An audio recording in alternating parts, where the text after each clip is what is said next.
समेत बड़ी तादाद में लोगों ने जम्मू में जबरदस्त एहतजाजी मुजाहरे किए। इन्होंने बांग्लादेश में हिंदू बिरादरी पर जारी मजालिम के खिलाफ गहरे गम और गुस्से का इजहार किया। मुजाहिरीन का कहना है कि बांग्लादेश में हाल ही में शेख हसीना की हुकूमत के खात्मे के बाद अक़लियतें खुद को गैर महफूज कर रही हैं।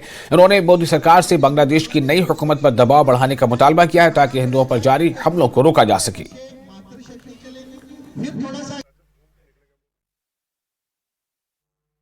आक्रोश यात्रा जो है हमने बांग्लादेश में हो रहे नरसंहार के बारे में नियोजित की है, क्योंकि बांग्लादेश की हालात इस ढंग से हैं कि वहाँ पे हमारे हिंदुओं को जिस ढंग से मारा जा रहा है, हमारी बहनों की जिस प्रकार से इज्जत लूटी जा रही है, उसी के उपलक्ष्य में हम सभी लोगों ने ये आक्रोश यात्रा निकाली है।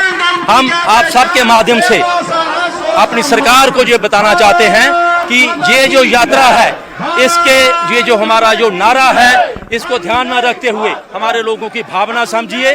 हम चाहते हैं कि वो लोग जो हमारे हिंदू भाई बहन जो वहाँ बांग्लादेश में इस समय जिनकी इस प्रकार से हत्या की जा रही है, उनको यहाँ तो शरण दी जाए अपने देश में, क्योंकि बांग्लादेश में जो हमारे हिंदू भाई बहनों पर सभी पर जो अत्याचार हो रहा है वो नहीं होना चाहिए, वो रुकना चाहिए।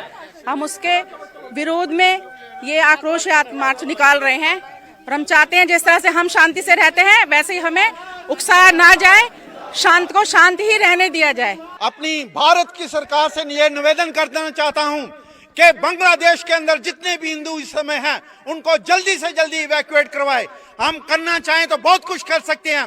हमारी आर्मी, नेवी, एयरफोर्स बहुत ही सक्षम है। अगर हमारी भारतीय सरकार चाहे बांग्लादेश को अल्टीमेटम दे कि 72 घंटे के लिए सारे युद्ध किसी भी तरह के रोक दिए जाएंगे, हमारे हिंदू को एक सेफ कॉरिडोर दे ताकि वो हिंदुस्तान के अंदर आ सके।